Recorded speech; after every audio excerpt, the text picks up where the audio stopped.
Good morning, everybody. Welcome to Sports Shorts Daily. Ronnie Rants, Tommy Chrysan. Hope everybody's having a great one on this Martin Luther King Monday. Some of you may be fortunate enough to work for the federal government and be off of work and enjoying the others. Hey, hang in there. I'm sure you're going to get off a little early or something today. Keep everybody warm. I guess tomorrow, the weather's supposed to get bad tomorrow.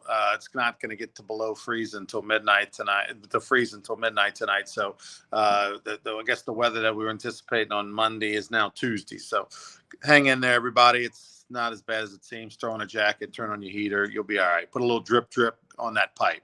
Tommy's got the new house. You don't have to worry about it, All right, so today we'll talk about the playoffs. We're going to talk about the NFL playoffs, the Pels, LSU men's and women's basketball, and we've got a great video for you that you want to stick around for. It's about a 4-minute video from the champions of the Diamond, Roger Clemens, Skip Bertman, Ben McDonald, you name it. You're going to get it. If you weren't there, you're going to get a little sneak peek of it. We've got a little recap video you don't want to miss. That's coming up in just a few minutes right here on the Champions of the Diamond recap video presented by Jerry Lane. Tommy's over at Court Street Cafe in Port Allen. I'm at an undisclosed location presented by the Louisiana Sports Hall of Fame, and our presenting sponsor, of course, is LaBerge Casino, where folks were yelling and screaming and throwing their tickets in the sports book because the games this weekend, 3 of the 4 games were absolute turds for the NFL. I mean, horrible games, not fun to watch, blowouts, just gross. Now, the nightcap on Sunday was a good one. The Detroit Lions and the Rams, storylines galore with the 2 quarterbacks swapping teams and everything. That was interesting. And of course, the Lions win, a 1-point win, and they hadn't won in 32 years a playoff game, and now they're going to host another playoff game next week. So the folks in Detroit are fired up. I'm a Campbell fan. I watched Hard Knocks prior to the start of the 2022 season. They featured him on HBO. He's a former, NFL assistant coach and tight end with the Saints. And he's got a lot of familiar faces on his staff. They used to be former Saints players and coaches. And you just love his energy. And so getting a chance to see behind the scenes, Detroit had probably the best team that didn't make the playoffs a year ago in the NFL. And this year they're making the most of it. So I'm a Lions fan now that the Saints aren't in it. That's my team I'm pulling for. And they got a big win over the Rams. An exciting game. Everything else this weekend was hot garbage. But let's start with the biggest garbage story, Tommy, and your reaction. The folks in Dallas are freaking out right now. The Cowboys were down 27-0 right before half. They were down 27-7 at half. And and then they got blown out in the second half. And now there's a lot against the Green Bay Packers, who were, fortunate to get into the playoffs. They were Dallas was 7.5-point favorite, and now everybody over there is calling for McCarthy's head in Dallas. Yeah, they sure are. I mean, it's not just that Dallas got beat, okay? It's how they got beat. They were dominated. And let me tell you something, I was very impressed with Jordan Love. I mean, I've seen highlights, parts of games, watched him play against the Saints, but man, that dude threw some great passes yesterday. And that was fun to watch. Just like C.J. Stroud on Saturday, I was very impressed with him. He should be the rookie of the year. Everybody said that, but when you watch a whole game, you get more impressed with guys. Okay, but the Cowboys. I mean, at home, I bet on the Cowboys. I laid the 7 points. I thought, hey, they're at home. Some people thinking they're going to win the Super Bowl. They got C.D. Lamb. They got Micah Parsons on defense. But you know what? Green Bay didn't care. They punched him in the mouth and kept punching. I mean, it was unbelievable the way that game started. When that pick six happened, I think that made it 20-0. I mean, you're thinking, okay, Dallas is not going to win this game. 27-0 on the pick six. Okay. You're thinking, okay, that's it. This game over. I know there's a lot of football left. I like to say that. There's always a lot of football left. But I'm thinking this game's over in Dallas. The fans, Jerry Jones, his post-game interview, he was shocked. He was a deer in headlights. Brook Trout look, as Saban used to say. He couldn't believe what he watched. Again, not just that Dallas got beat, how they got beat. They were totally dominating. Now, crazy, fourth quarter, Green Bay is letting them catch the ball underneath, tackle, get them on the ground. And, Dallas gets that last onside kick, terrible kick, by the way. They could score and they do it again. I mean, it almost became a one-score game. But the story was Green Bay punched them in the mouth, did not stop punching, and they sent the Cowboys packing. And Green Bay will head to Frisco now, and then of course Detroit will host the winner of tonight's game between the Eagles and the Buccaneers. You talk about it's. Look, we've heard, will Bill Belichick end up in Dallas? I don't think so, because Jerry Jones has got too much of a handprint on that team. He's going to want to have too much say, too much control. I think Belichick may give up the GM role to go to another team, but I think he's going to have more say than he would want to deal with a guy like Jerry Jones. But, that's the kind of thing that now being thrown around. But before Sean Payton ended up in Denver, this would have been a perfect spot, right? For if Sean Payton was still a free agent, had been doing TV for one more year, we would almost all be agreeing today that Sean Payton's going to be the next coach of the Dallas Cowboys. But he's already got a job. He's with Denver. He's not available. So it's going to be very interesting to see what happens, because Dallas is a team that completely underachieved. With what they have and a veteran quarterback and what they did for the majority of the year, they completely underachieved. You mentioned C.J. Stroud. I liked him when the New Orleans Saints played, and we saw the Texans beat the New Orleans Saints earlier in the year. The week before the Saints played him, I watched the whole game that C.J. Stroud played and was like, this guy's the real deal. They might beat the Saints, and they did.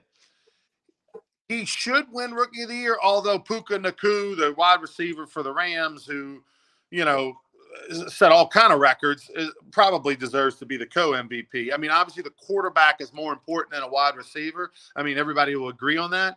But what the wide receiver over there with the Rams did, the rookie this year out of BYU, I mean, is unbelievable. Literally the most catches, the most yards of any rookie in that franchise history, and some of the NFL stuff. He deserves to be rookie, maybe the NFC rookie of the year, maybe Stroud's the AFC rookie of the year, and then I think you could co-MVP him. Regardless, what Stroud has done, Tommy, is unbelievable. First-year coach. Lovie Smith gets fired last year. The world's upset because they all love Lovie. He's a good guy. Got the wrong shaft. He shouldn't have been one and done. They make a change. They get a new quarterback, a new coach, and all of a sudden the Texans look like the team to beat in that AFC South moving forward. Yeah, they really do. And, I mean, DeMeco Ryans done a great job as a coach. Them guys play football, man. They get after it. A lot of talented guys that you probably hadn't heard a whole lot about, but in the coming years, you're going to hear about that. But it starts with C.J. Stroud. I mean, Stroud and Love, it's their first playoff game. Ronnie, that whole thing of first playoff games, not what it used to be. It used to be, oh, my. Now these guys have played in major events in college, and they played, and it's just not quite the same. But these guys, you got to give them credit. I mean, they went out there, and it's almost like they didn't know it was a playoff game, and they let it all out and led their teams to victory. Now, we'll see what happens next weekend, because everything went south on Joe Flacco after his little 5 or 6 week run with Cleveland when he was lighting things up, and then it was bad the other day, and the Browns got routed. But give the credit to the Texans. But so we'll see what Love and Stroud do next week. No question about that. But if you're a fan of the Texans or the Packers, you got to feel pretty darn good today. Yeah, the New Orleans Saints both played a role in making franchise quarterbacks feel good about themselves and turn the trajectory of their career in the right direction. We always joke about that with the Saints, that if you're a rookie quarterback or a journeyman quarterback, you're always going to play well against the Saints. Joel Davis always gets scared when we face those guys. But no, I go back to, and we've said it a million times on this show, but it's just unbelievable to think Jordan Love is 0-2. He's trailing 17-0 in week 3 against the Saints. And then they come back and win that game 18-17 on a missed field goal at the end by the Saints. And all of a sudden now they're 1-2. They're back in it instead of 0-3 and questioning, whether or not he's the guy. I mean, it's just amazing that one game, what it did. It's like the fork in the road. You could have gone left and it would have been the wrong direction. You go off the mountain. Instead, he went right, and it's the right direction. And then C.J. Stroud has just been a stud pretty much since game 1, and has shown everybody he is going to be a superstar in the NFL. The couple of the other games over the weekend, Kansas City Chiefs and the Miami Dolphins, that was a turd game. Dolphins, I mean, you knew they were going to lose. I wish I'd have put a bunch of money on the Chiefs because I knew they had no shot. They had so many injuries. I think 6, 7 players out on defense, and they don't play well in the cold. It was freezing cold in Kansas City. They've had issues with their wide receivers being banged up and not 100% healthy. So the Dolphins, who were probably arguably top 3 team in the NFL for 15 weeks, lose 3 in a row to end the season. But I think they'll be fine moving forward, particularly in that division. The game that didn't happen, that's going to happen today, Pittsburgh at Buffalo. Tommy, I was critical on Friday and Saturday of them moving this game from Sunday to Monday because of snow. And like, hey, listen, what do we want? Frozen tundra, the Bengals AFC Championship game years ago, all that stuff. But after seeing the video, I apologize. You absolutely push it to Tuesday. Have you just seen the video and the pictures of all that have come out of Buffalo with the amount of snow and the blizzard that's up there? It is unbelievable what they're dealing with. Thank God we have the Superdome in New Orleans. Well, and somebody put up a video of like an hour before what would have been kickoff. Okay. And I mean, you couldn't play football. I mean, he couldn't have done anything there. I'm surprised the guy was standing there taking a video with his phone or whatever he was doing. But, and they talked about moving it to Tuesday. And, of course, that has an effect on the next round of games, to the winning team in particular, with less time to prepare. But it's the playoffs, man. You can have 2 days to prepare. It's the NFL playoffs. When every player shows up in August wanting to get in the playoffs, well, guess what? If you're in the playoffs, you go do what you got to do. The Dolphins and the Chiefs survived the weather situation, which wasn't as bad, but it was still pretty cool. You saw when Mahomes' helmet got cracked. You saw that, and then he went. They all have a backup helmet, on the sideline, especially at home, and it was frozen. He couldn't even get it on his head. So next week they got to put the helmet in the locker room, and then have some guy run and get it if it gets cracked. But so that was a different story there that came out of the game, but. Hey, I'm looking forward to the 2 games today because it's going to get a little chilly in Baton Rouge tonight. So I'm just going to be in front of the TV checking it out.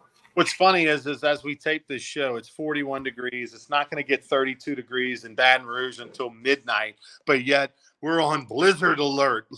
They're going to play today at 3:30. It's amazing. Buffalo, New York, New Orleans, Louisiana, what people will live through and what their expectations are. I'm curious to see how many thousands of people are going to show up in the conditions in Buffalo, wade through feet of snow to get out of their houses and to get there some kind of way. I mean, it's going to be, but yet if it drops below 30, it's like, stay off the roads. Let me ask you this question. Let me ask you this question, Ronnie, because this was posed to me the other night. Okay, you have a daughter. I got a son and a daughter. If your son or my son, if you had a son, and he's playing in that game, are you going to the stadium? Or like if it's me, I'm going like, hey, Brett, listen, do your best, have fun. I got this 60-inch TV at home. I'm going to watch the game and do your best. I hope you win. Would you go to the game if you had a son playing for the Bills or the Steelers? Would you be in attendance? Well, I would hope, Tommy, that my son, if he's playing for the Bills, would be good enough to get his own suite, so that I could be.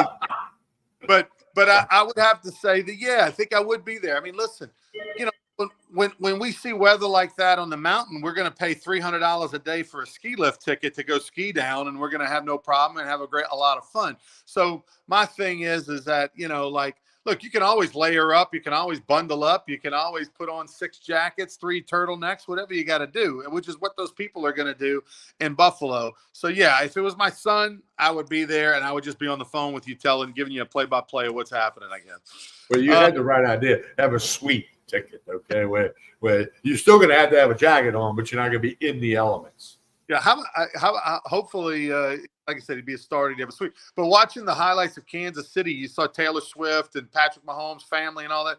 The suites in Kansas City, right? Like they still have to be in jackets and stocking caps and turtlenecks and all that in their suites because it's not inside, right? And if you got the windows open and everything, it's cold as heck in there.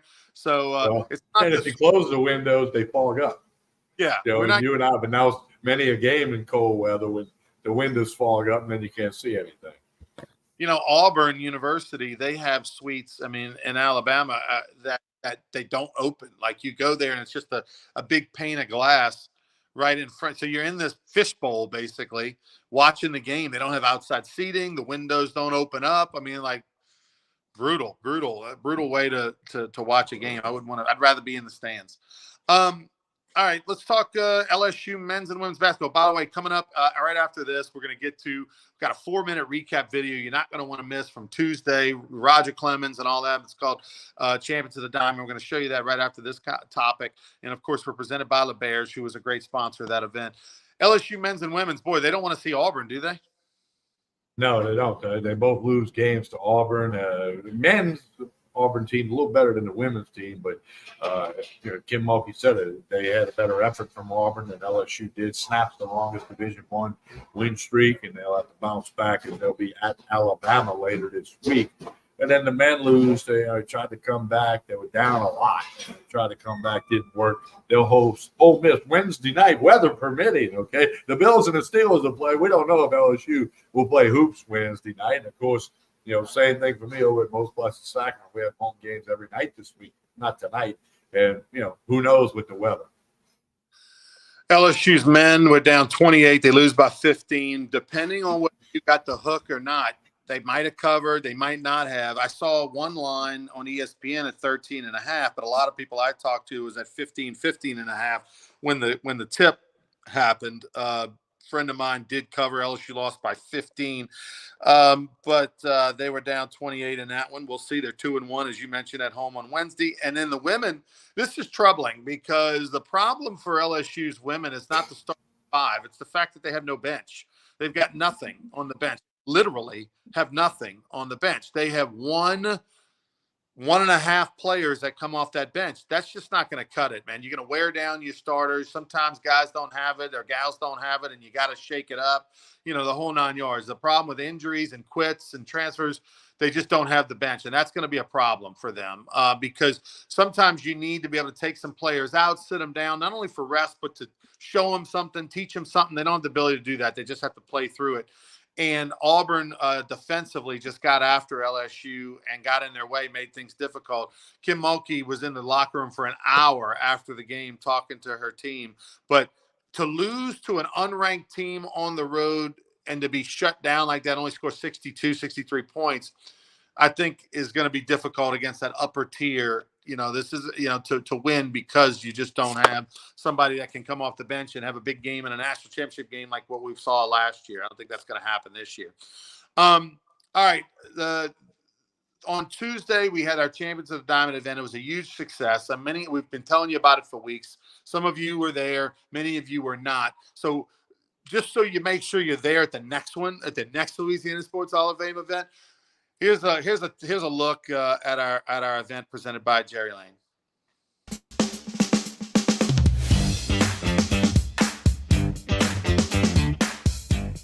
Ben McDonald here. Hey, we're having a good time. Louisiana Sports Hall of Fame fundraiser, Champions of the Diamond. Got some really cool people here. Of course, Coach Burtman here. Paul Maneri's here, Mike Bianco, one of my favorite guys. All of them have won national championships. Todd Walker's here, Roger Clemens, Hook 'em Horns is here, although we don't like Texas a whole lot, but we're going to raise some money for the Louisiana Sports Hall of Fame. We're going to have a good time tonight.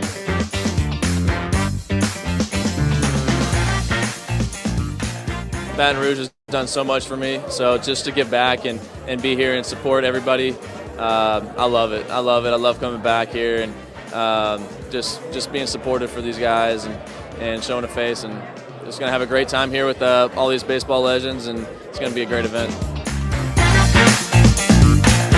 He is the greatest pitcher of all time. Roger the Rocket Clemens, everybody. They say that we're not superstitious. I had my one yogi. I played in the Bob Hope tournament a number of years. Played with Yogi a couple of times. I tried to give him one of his yogis and backs. I said, they always ask me, are you superstitious? I said, no, I'm not superstitious. I think they're all bad luck. No, but that was a joke, I don't know. But I had a moment when I went to Houston and I had an at-bat against Roger where he was supposed to hit me. I don't remember why. I just remember, and if he does, I don't have a choice. I have to go and get clobbered on the mound. No, he didn't. Thank you. He's got it down. I love this, man. It's like an encyclopedia. This is Ken Burns all over again. And when we do these shows, yeah, I'm ready for him. He's ready.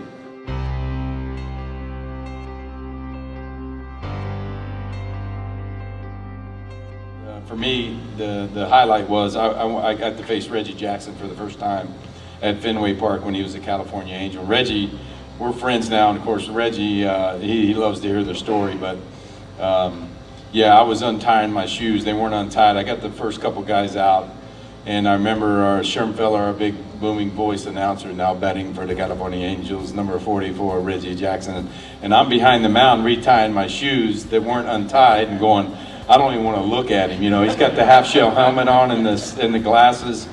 And I turned around, and there's Reggie standing in the plate, tapping that plate. And I thought my arm was going to come off. I was trying to throw as hard as I could to him.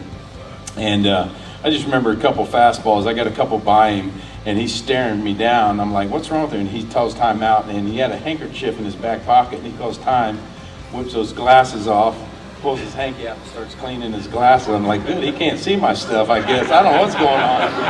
And he's clean, he puts them back on there. And but it was, you know, that was the highlight for me to face. I mean, I really could have shut it down after I got done facing Reggie.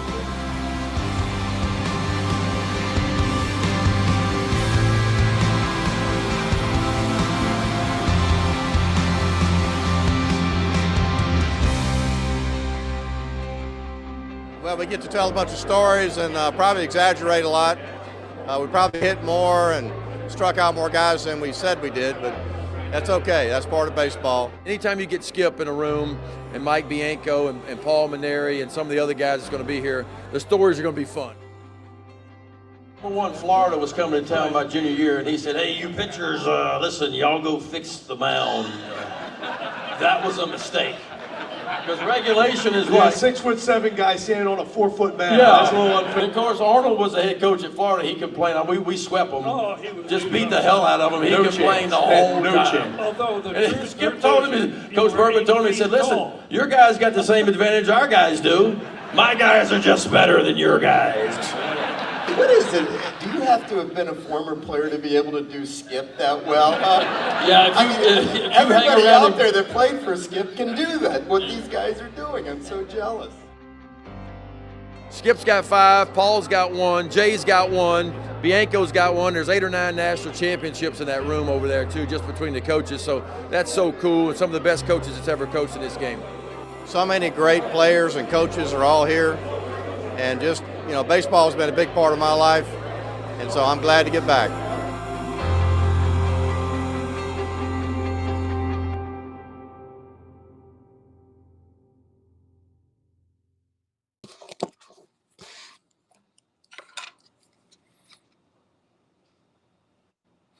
So many good stories there, TK. I love the part. I didn't know that story about Ben McDonald when he and the players built the mound up beyond regulation.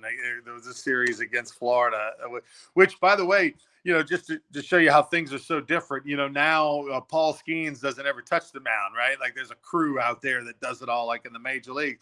But that is the case. When I played, you know, a million years ago, back in the 90s, we would take care of the mound. That was the pitcher's job. So, I mean, whether after every practice, after every game, you know, we'd go out there and tamp and tarp and put, you know, and fix the mound, add the clay, you know, and I remember my freshman year, Chad Auger, who now has a landscaping business.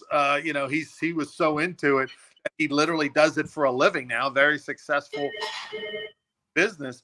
But Chad used to really take care of them. He was a stickler. He would, you know, get mad at us if we didn't do it just perfect.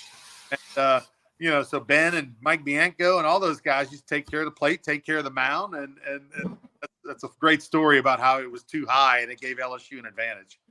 That's a wonderful story. And I'm like you. I raked many the mound when I was playing and after and tamped it down and went and got the clay in the right field corner, the whole bit. So, you know, we all did that. If you pitched, you took care of the mound, but that was a good story. I hadn't heard that one either. You know, I've heard a lot of the LSU baseball stories, but certainly haven't heard them all. But that was one I hadn't heard. It was pretty cool. I did share that with a few friends the other night. All right, let's for the gamblers out there tonight. You've got two games you can go for. You can go for Pittsburgh and Buffalo in Buffalo, and you can go for the Bucks at home against the Eagles, the defending champs, or the NFC, who are just struggling, scuffling down the stretch. What are the lines, and where are you going to go on for the action to give out some winners? Well, the Eagles are favored tonight by 3 points. They're at home, but the Eagles have struggled down the stretch a little bit. But Mayfield, a little banged up. We'll have to see what happens with that. Steelers, Bills, I think you got to go under. I went under on the Chiefs the other night, and it hit. I think you got to go under because of the weather conditions. But, and that might now talk about Mike Tomlin might step aside after the playoff run ends, whether that's tonight or down the road. I don't know. Them players might react a little bit for the Steelers. I'm going to go with a hunch on the Steelers and take the points and or take the under. And what's the points for the Steelers? I knew you were going to ask me that. Give me a half a second here. Pull it up. It is 10 points. Bills are favored by 10, over and under 38.5. And the Eagles favored by 3 tonight. So I think under 38.5 or the Steelers plus 10 would be a good play. The Bucks and Baker Mayfield are at home, but they're getting 3 points. The question that we just don't know is how hurt Baker Mayfield is. He played probably when he shouldn't have against the New Orleans Saints. Got a win in spite of his play. He was noticeably banged up. He got a $1 million bonus because they won the division, so that probably had some motivation for him to play.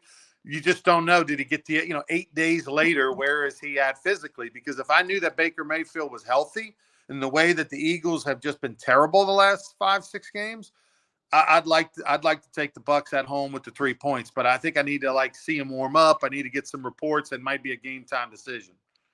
Well, yeah, that's why they call it gambling, Ronnie. We think, but we don't know. Nobody knows. Okay? Yeah. Nobody really knows. And it's going to be fun. Again, Baton Rouge is going to be pretty chilly later on this evening. It's already kind of cold out there. I think I will bundle up and watch the game at home. All right. Well, please like and share this video. Oh, by the way, the Pels with a little Martin Luther King businessman special on the road, 4.5-point favorite against the Mavs. The Pels were a 4 or 5 point dog against the Mavs on the road a couple nights ago, and they beat them. So now their line has flipped. The Pels 24-16 on the year, and they're playing well. 3-1 on their 5-game road trip, final game of the road trip before they come home to play on Wednesday. If they can go 4-1, TK, on a road trip, or even 3-2 on a 5-game road trip is nothing to sneeze at either. But 4-1 would be impressive. Very impressive. We'll see if they get it done. A little afternoon delight for the Pelicans. All right. You've been listening and watching Sports Shorts Daily, presented by LeBear's Casino. For Tommy Christ, I'm Ronnie Rance. On the way out, TK, tell us about Court Street Cafe. Court Street Cafe, breakfast, lunch, dinner. Had a big crowd for breakfast in here this morning. Need to check them out. Full-service bar in the evening. They're ready for you. The cold air, plenty of parking.